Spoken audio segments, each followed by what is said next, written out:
नमस्कार। मैं डॉक्टर तरन्नुम बानो जयप्रकाश विश्वविद्यालय के अधीन महेंद्र महिला कॉलेज गोपालगंज के हिंदी विभाग में सहायक प्राध्यापिका के पद पर कार्यरत हूँ। मैंने अपने पहले वीडियो में आदिकाल पर विस्तार से चर्चा किया। आज के अपने इस वीडियो में मैं भक्ति काल पर चर्चा करने जा रही हूँ। आप लोग इसे ध्यान से देखिए, पढ़िए, सुनिए और याद कीजिए। धन्यवाद। भक्तिकाल विषय बीए प्रथम वर्ष हिंदी प्रतिष्ठा के प्रश्न पत्र 1 में हिंदी साहित्य का इतिहास के अंतर्गत रखा गया है। भले ही यह विषय प्रथम वर्ष के पाठ्यक्रम में रखा गया है, किंतु द्वितीय एवं तृतीय वर्ष हिंदी प्रतिष्ठा के विद्यार्थियों को भी रिवीजन के तौर पर इसे समझना आवश्यक है। ऑनलाइन कक्षा संचालन के अंतर्गत मैं भक्तिकाल पर 3 भागों में चर्चा करने जा रही हूँ। प्रथम भाग में भक्ति से तात्पर्य, भक्ति की परंपरा, भक्तिकालीन परिस्थितियां तथा भक्तिकालीन साहित्य के उदय के कारणों पर चर्चा करूंगी। दूसरे भाग में सगुण भक्ति धारा तथा तीसरे भाग में निर्गुण भक्ति धारा पर चर्चा करूंगी। अब मैं भक्ति काल के प्रथम भाग पर चर्चा करने जा रही हूँ। भक्ति काल, जिसे पूर्व मध्यकाल के नाम से भी जाना जाता है।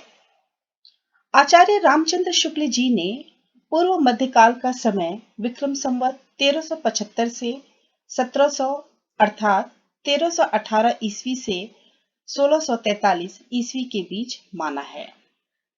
भक्ति से तात्पर्य, भक्ति शब्द की व्युत्पत्ति भज धातु से हुई है, जिसका अर्थ सेवा करना या भजना है, अर्थात श्रद्धा और प्रेम पूर्वक इष्ट देवता के प्रति आसक्ति। जिसे ईश्वर की भक्ति प्राप्त हो जाती है, उसे न किसी वस्तु की इच्छा होती है और ना ही विरक्ति। भक्त तन मन धन से ईश्वर की उपासना में डूब जाता है। भक्ति की परिभाषाएं। आचार्य रामचंद्र शुक्ल जी के अनुसार भक्ति धर्म की रसात्मक या भावात्मक अनुभूति है, अर्थात भक्ति वह मनोभाव है जो ईश्वर के अवलंबन से हृदय में रस रूप में निष्पन्न होता है। आचार्य द्विवेदी जी ने भक्ति की परिभाषाएं इस प्रकार दी है। भक्ति ब्रह्म के प्रति एकांतिक एवं आदर्शात्मक प्रेम भाव है।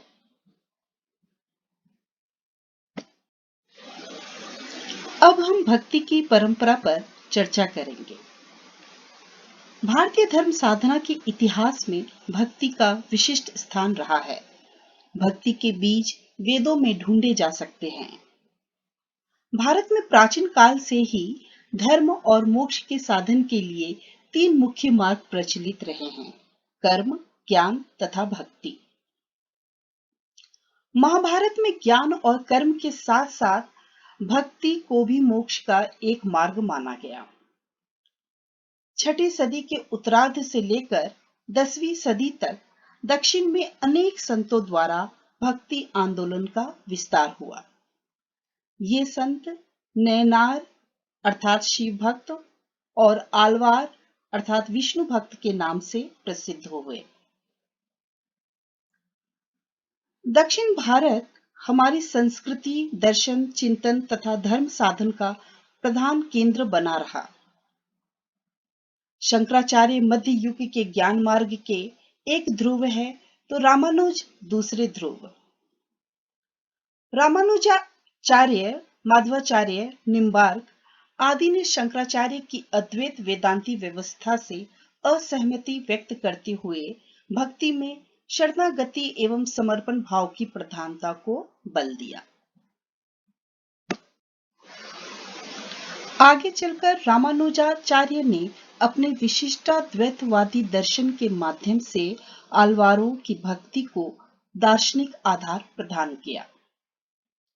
इस्लाम के प्रवेश से पूर्व ही शंकराचार्य के अद्वैतवाद और मायावाद के विरोध में भक्तिवाद की प्रतिष्ठा दक्षिण में हो चुकी थी। 12वीं शताब्दी के मध्य तक भक्ति आंदोलन को वहां एक निश्चित स्वरूप मिल चुका था, परंतु उसे जन आंदोलन बनाने का श्रेय पुंडरी, नामदेव तथा रामानंद भक्तों की है। लोगों के विश्वास और शासकों के समर्थन से यह आंदोलन पूरे दक्षिण भारत में फैल गया। रामानुज के शिष्य परंपरा में रामानंद हुए, जिनके बारे में कहा जाता है कि वे भक्ति को दक्षिण भारत से उत्तर भारत में लाए। इस धार्मिक और साहित्यिक आंदोलन ने हिंदी साहित्य को कबीर, सूरदास, तुलसीदास जैसे कवि और मीराबाई जैसी कवियत्री दिए, जिनकी कविताएं इतनी लोकप्रिय हुई कि भक्ति काल को हिंदी साहित्य का स्वर्ण युग कहा जाता है। अब मैं भक्तिकालीन परिस्थितियों पर चर्चा करने जा रही हूं। किसी भी साहित्य को समझने के लिए साहित्य रचना के उस काल की परिस्थितियों को जानना आवश्यक होता है, जिसका प्रभाव उस काल में लिखे गए साहित्य पर पड़ता है।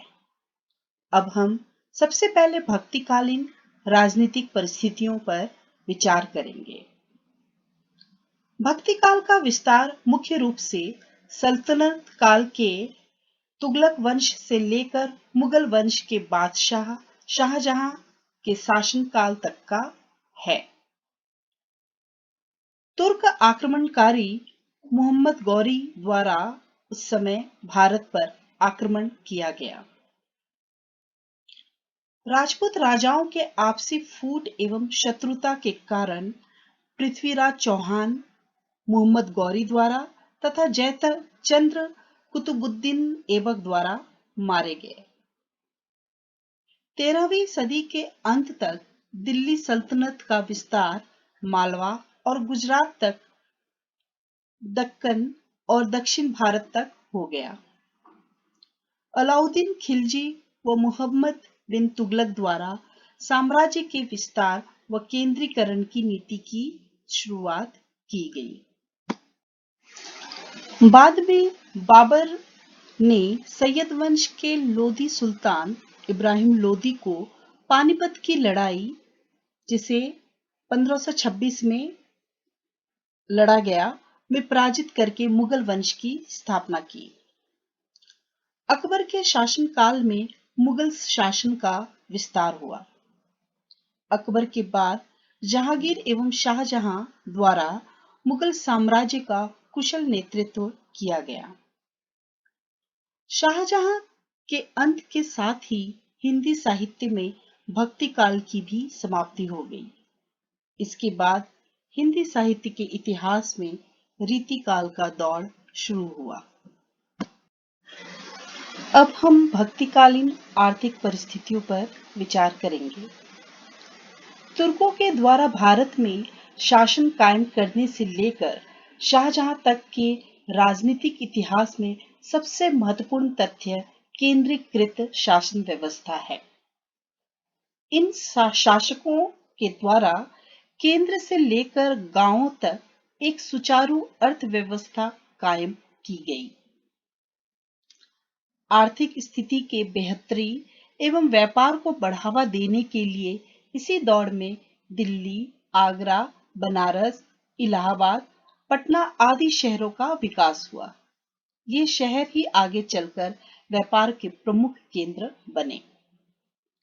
सड़क, किलों एवं भवनों का निर्माण आदि के वजह से शिल्पकारी को बढ़ावा मिला। भक्ति काल के समय देश की अर्थव्यवस्था मजबूत थी।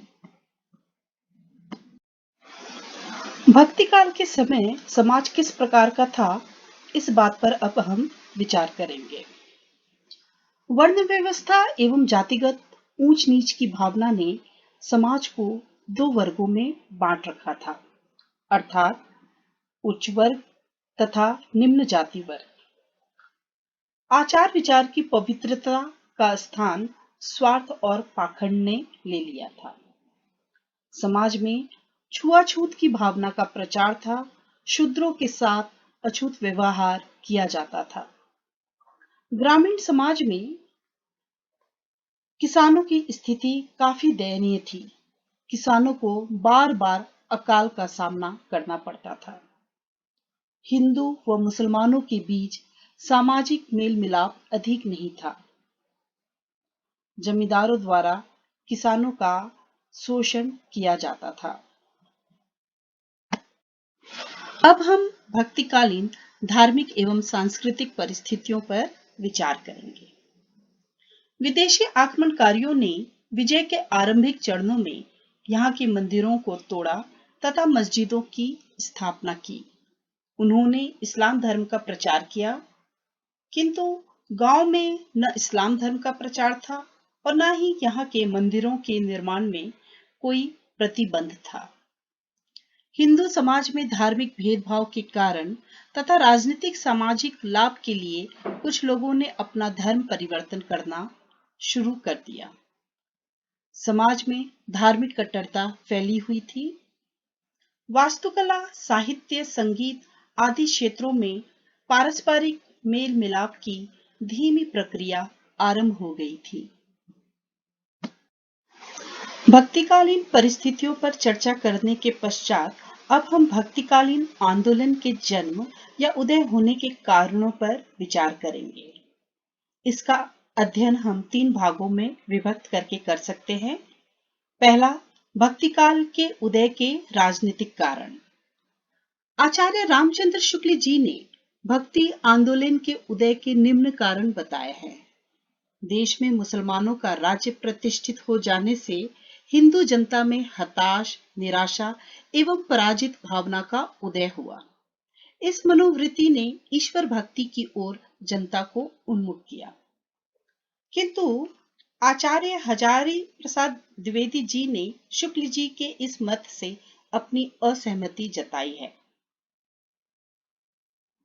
देशी राजाओं के आपसी लड़ाई से त्रस्त होकर जनता का झुकाव ईश्वर भक्ति की ओर हुआ। यह भी भक्ति आंदोलन का एक प्रमुख कारण रहा। भक्ति भावना के माध्यम से आध्यात्मिक श्रेष्ठता द्वारा हिंदू जनता ने अपनी पराजित मनोवृत्ति का दमन किया। अब हम भक्तिकालीन आंदोलन के उदय के धार्मिक कारणों पर विचार करेंगे। उस समय नाथ सिद्ध योगी अपनी रहस्यमयी शुष्क वाणी में जनता को धार्मिक उपदेश दे रहे थे। भक्ति, प्रेम आदि हृदय की प्राकृतिक भावों से उनका कोई सामंजस्य न था। इस अभाव की पूर्ति भक्ति भावना से ओतप्रोत साहित्य ने किया, जिसने जनता को आकर्षित किया। दक्षिण के अलवार भक्तों ने उत्तर भारत में भक्ति भावना को फैलाने में महत्वपूर्ण योगदान किया। उत्तर भारत की राजनीतिक परिस्थितियों ने दक्षिण भारत के अलवार संतों के भक्ति आंदोलन को उत्तर भारत में प्रचार प्रसार में महत्वपूर्ण योगदान किया। भक्ति आंदोलन के उदय के धार्मिक कारणों के पश्चात अब हम भक्ति आंदोलन उदय के सामाजिक कारणों पर चर्चा करेंगे।